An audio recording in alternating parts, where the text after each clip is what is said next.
Hello everyone, welcome to Mudrika's Cook.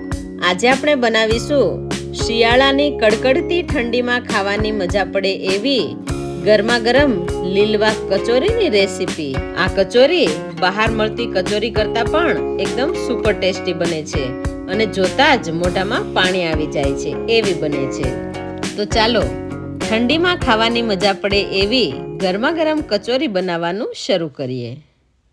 તો તેના માટે સૌથી પહેલાં લોટ બાંધી લેવાનો છે.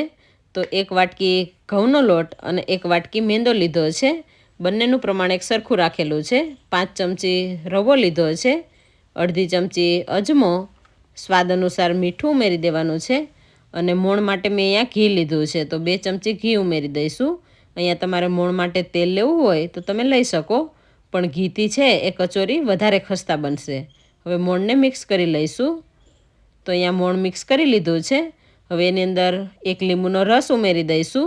અહીંયા લીંબુ ઉમેરીશું તો ઉપરનું પડ છે એકદમ ક્રિસ્પી બનશે અને બબલ્સ નહીં થાય. હવે થોડું થોડું પાણી ઉમેરી અને લોટ બાંધી લઈશું. અહીંયા લોટને કડક બાંધવાનો છે, ઢીલો ન થઈ જાય એનું ખાસ ધ્યાન રાખીશું.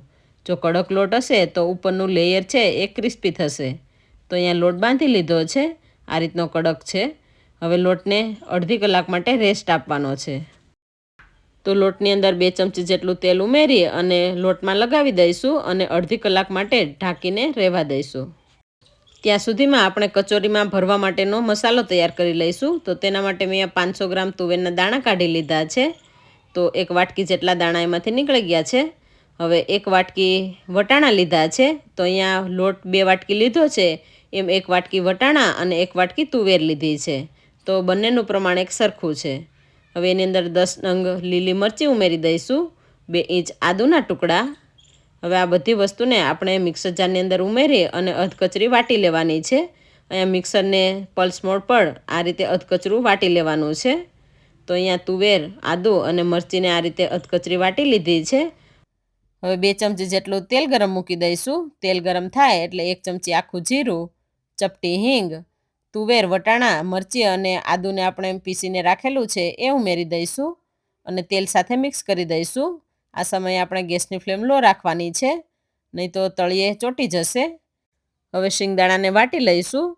તો તેના માટે મેં આ 4 ચમચી જેટલા શેકેલા શિંગદાણા લીધા છે. શિંગદાણા શેકી અને ફોતરા કાઢી લીધા છે, એને અધકચરા વાટી લઈશું. હવે એની અંદર ઉમેરી દેવાના છે. હવે મેં અહીંયા 20 ગ્રામ તીખા મીઠા મિક્સ ચવાણું લીધું છે, એને પણ અધકચરું વાટી લઈશું અને ઉમેરી દઈશું. તો અહીંયા શિંગદાણા અને ચવાણું ઉમેરી અને મિક્સ કરી લઈશું. બરાબર મિક્સ થઈ જાય એટલે એની અંદર 2 ચમચી જેટલી કિસમિસ ઉમેરી દેવાની છે. અહીંયા કિસમિસના તમારે ટુકડા કરીને ઉમેરવા હોય તો ઉમેરી શકો. 5 થી 6 નંગ કાજુના ટુકડા, 1 ચમચી ખાંડ ઉમેરીશું, 1 લીંબુનો રસ, એટલે કચોરીનો ટેસ્ટ છે એ ખાટો મીઠો આવશે. સ્વાદ અનુસાર મીઠું, ચપટી ગરમ મસાલો, 2 ચમચી ઝીણું ખમણેલું કોપરું ઉમેરી દઈશું. હવે બધી વસ્તુ ઉમેરી અને બધું મિક્સ કરી લઈશું. અહીંયા બધી વસ્તુ ચડે છે ત્યાં સુધી આપણે ગેસની ફ્લેમ લો રાખવાની છે. હવે બધી વસ્તુ મિક્સ થઈ જાય એટલે ગેસની ફ્લેમ બંધ કરી દઈશું અને ઠંડુ પડવા દઈશું. ત્યાં સુધીમાં આપણે લસણને કાપી લઈશું.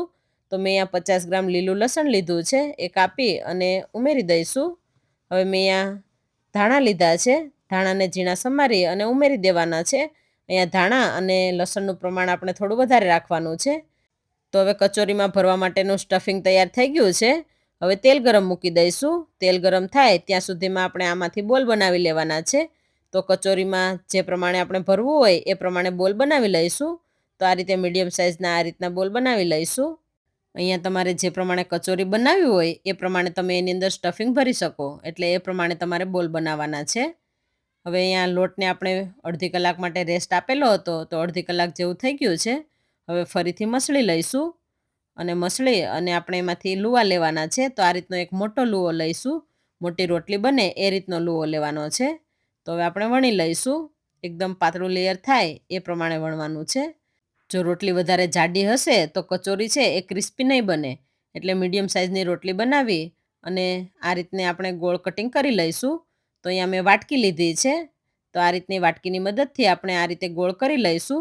અહીંયા મોટી રોટલી વણેલી હોય તો એમાંથી ઘણી બધી કચોરી બની શકે, અને જો તમારે નાની નાની રોટલી વણીને કરવી હોય તો એમ પણ તમે કરી શકો. તો તો આ રીતની રોટલીને કટિંગ કરી લીધી છે. હવે આપણે એની અંદર એક એક બોલ મૂકી દઈશું આ રીતે અને કચોરીને પેક કરી દેવાની છે. તો આ રીતે બધી નાની રોટલીની અંદર એક એક બોલ મૂકી અને હવે આપણે પેક કરવાની છે. તો કિનારી તરફ આપણે પાણી લગાવવાનું છે, એટલે કચોરી છે એ ખુલે નહીં. તો ફરતી સાઈડ આપણે પાણી લગાવી અને કચોરીને પેક કરી દેવાની છે. બરાબર પેક કરી અને આ રીતનો પોટલી જેવો શેપ આપી દઈશું. અહીંયા કચોરી છે એ ખુલે નહીં એ માટે પાણી લગાવવાનું છે. જો આપણે પાણી લગાવીશું તો કચોરી છે એ બધી બાજુથી બરાબર પેક થઈ જશે અને થોડું થોડું પ્રેસ કરી અને આ રીતે પોટલી બનાવી લઈશું, એટલે મસાલો છે એ બહાર નીકળે નહીં. તો મેં અહીંયા કચોરીને સ્ટફિંગ ભરી અને આ રીતે પેક કરી દીધી છે. હવે તેલ પણ ગરમ થઈ ગયું છે. હવે કચોરીને ઉમેરતા જઈશું. અહીંયા તેલને વધારે ગરમ નથી કરવાનું, નોર્મલ ગરમ થાય એટલે આપણે કચોરી ઉમેરી દઈશું. જો તેલ વધારે ગરમ થઈ જશે તો તળતી વખતે કચોરીમાં બબલ્સ થશે, એટલા માટે આપણે ગેસની ફ્લેમ લો ટુ મીડિયમ રાખી અને કચોરીને તળવાની છે. તો આ રીતે ધીમે ધીમે કચોરીને ફેરવતા પણ જઈશું, એટલે બધી બાજુથી બરાબર તળાઈ જાય. તો અહીંયા કચોરી તળાઈ ગઈ છે. હવે કાઢી લઈશું. તો આ રીતે આપણે અહીંયા બધી કચોરીને તળી લેવાની છે. તળતી વખતે એ વાતનું ખાસ ધ્યાન રાખવાનું છે કે કચોરીને તળતી વખતે ગેસની ફ્લેમ લો ટુ મીડિયમ રાખવાની છે અને ઉપરનું પડ છે એ ગોલ્ડન બ્રાઉન થાય ત્યાં સુધી તળવાની છે, એટલે એનું લેયર છે એ ક્રિસ્પી થશે અને ખાવાની પણ ખૂબ જ મજા આવશે. તો અહીંયા બધી કચોરી તળી લીધી છે. તો હવે આ ગરમા ગરમ કચોરીને સર્વ કરીએ. આ કચોરીને તમે સોસ, આમલીની ચટણી કે ગ્રીન ચટણી સાથે સર્વ કરી શકો. તો જોયું તમે? જોતાં જ મોઢામાં પાણી આવી ગયું ને? આ કચોરી બજારમાં મળતી કચોરી કરતાં એકદમ ટેસ્ટી છે અને સાથે સાથે ક્રિસ્પી પણ છે. એની અંદર જે આપણે સ્ટફિંગ ભરેલું છે એનો ટેસ્ટ તો જોરદાર આવશે. તો તમે પણ આ શિયાળામાં કડકડતી ઠંડીમાં આ કચોરીની રેસીપી જરૂરથી ટ્રાય કરજો અને કમેન્ટ કરીને જણાવજો કે તમને આ કચોરીનો ટેસ્ટ કેવો લાગ્યો. અને હા, તમે આ ચેનલમાં નવા હોય તો અમારી નવી નવી રેસીપી જોવા માટે અમારી ચેનલ મુદ્રિકાસ કુકને સબસ્ક્રાઇબ કરવાનું ના ભૂલતા. Thank you.